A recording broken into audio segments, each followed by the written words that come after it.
বাংলাদেশে আদৌ নির্বাচন হবে কিনা 12ই ফেব্রুয়ারি, এটা এখন কোটি টাকা না, এটা বিলিয়ন বিলিয়ন টাকার প্রশ্ন। নির্বাচন যারা আয়োজন করবে, আপনার বর্তমান সরকার, অন্তর্বর্তীকালীন সরকার, তারা তাদের যারা লোকজন আছেন তারা খুব বলিষ্ঠভাবে বলে যাচ্ছেন যে 12ই ফেব্রুয়ারি নির্বাচন হবে, একদিন আগেও না একদিন পরেও না, নির্বাচন হবে হবে। এমনকি সরকারের উপদেষ্টারা বলছেন নির্বাচন যে হবে, এবং সেটা যেমন কনফার্ম তেমনি কনফার্ম সবাইকে হাতে ভোট দিতে হবে, একরকম অ্যারেঞ্জ বলা যায়। এর মধ্যে দিয়ে জামাত বিএনপির টানাপোড়েন। তারেক রহমান সিলেটে যে বক্তব্য দিয়েছেন, এই বক্তব্যের দিকে আপনাদের নিশ্চয়ই সবার নজর পড়েছে। তিনি সিলেটে একই সাথে জামাতের রাজনীতির সমালোচনা করেছেন, জামাতের ভোট চাওয়ার স্ট্র্যাটেজির সমালোচনা করেছেন। নাউজুবিল্লাহর মতন কথা যেটা সাধারণত ধর্মীয় ওয়াজ মাহফিলে থাকে, সেটা তিনি রাজনৈতিক সমাবেশে ব্যবহার করেছেন বা করতে বাধ্য হয়েছেন বলবো, দেশের রাজনৈতিক ফিল্ড বিবেচনা করে।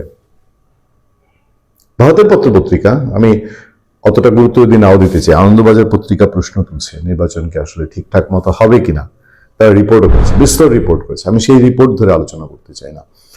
তবে 12ই ফেব্রুয়ারি নির্বাচন এবং এই যে প্রচার প্রচারণা শুরু হলো, এরপর 2-4 দিন যাওয়ার পর ফিল্ডের পরিস্থিতি কি হবে, কোন দিক গড়াচ্ছে, অবৈধ অস্ত্রগুলো আসলেও কি স্বরাষ্ট্র উপদেষ্টার আশা অনুযায়ী ঘুমাবে, নাকি ঘুম জেগে কোনো দানব আর্তনাদ কোনো দানব হুঙ্কার শুরু করবে, গর্জন শুরু করবে, এরকম নানা প্রশ্ন আমাদের চারদিকে।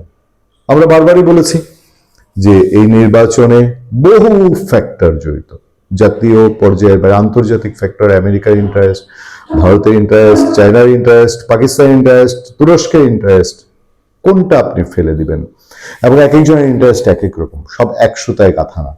বাংলাদেশকে নিয়ে টানাটানি, মানে একেবারে জৈবতী কন্যাকে নিয়ে পাড়ার মোড়লের যে টানাটানি থাকে, সেই টানাটানি।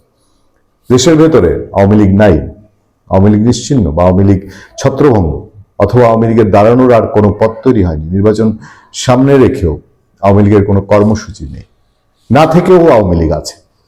আওয়ামী লীগের ভোটাররা কি করবেন? আওয়ামী লীগের ভোটাররা কি তাদের দলের আহ্বান নো ভোট নো ভোট সারা দিয়ে আসলে ভোট কেন্দ্রে যাবেন না, নাকি দেশে একটি শেষ পর্যন্ত নির্বাচনের স্রোত তৈরি হবে, তারা ভোট কেন্দ্রে যাবেন? ভোট কেন্দ্রে যদি যান তাহলে তাদের ভোট কোথায় পড়বে? নৌকায়, দাঁড়িপাল্লায়, XYZ, লাঙলে? তা যদি হয়, তাদের হ্যাঁ এবং নায়ের ভোটের কি হবে? নানান ইকুয়েশন, এবং এই ইকুয়েশন এখন মেলানো শুরু হয়েছে যে যদি নির্বাচন হয়, সেই নির্বাচনের পরে সঠিকভাবে বাংলাদেশে ক্ষমতা হস্তান্তর হবে কিনা।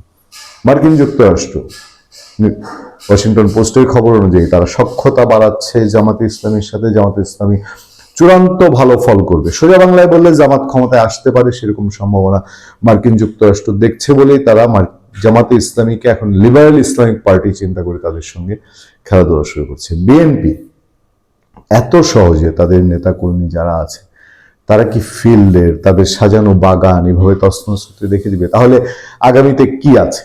শেষ মুহূর্তে গিয়ে যদি নিশ্চিত না হতে পারে, আনন্দবাজারের ভাষ্য অনুযায়ী জামাত এখনো 100% কনফিডেন্ট হতে পারে নাই যে তারা সম্মানজনক সিট পাবে, এবং আওয়ামী লীগ বিরোধী স্রোত ধরেই বিএনপিকে এখন এগিয়ে রাখছে। ওয়াশিংটন পোস্ট যেখানে জামাতকে আগিয়ে দিয়েছে মার্কিন যুক্তরাষ্ট্রের কূটনীতিকদের ভাষায়, সেখানে আনন্দবাজার এগিয়ে রাখছে বিএনপিকে। ফলে এই নির্বাচনে পুরো প্রেডিকশন হলে, প্রেডিকশনটা কি এটা নিয়ে কনফিডেন্টলি কেউ কথা বলতে পারবে না, কিন্তু নির্বাচন যে হচ্ছেই 12 তারিখ, এইটা নিয়ে কেউই 100% কনফিডেন্ট হতে পারছে না। ফলে আমরা পুনরায় আবার আলোচনা করছি, এই সমস্যা বা এই প্রশ্নের সমাধান কি শুধু 12 তারিখেই সম্ভব?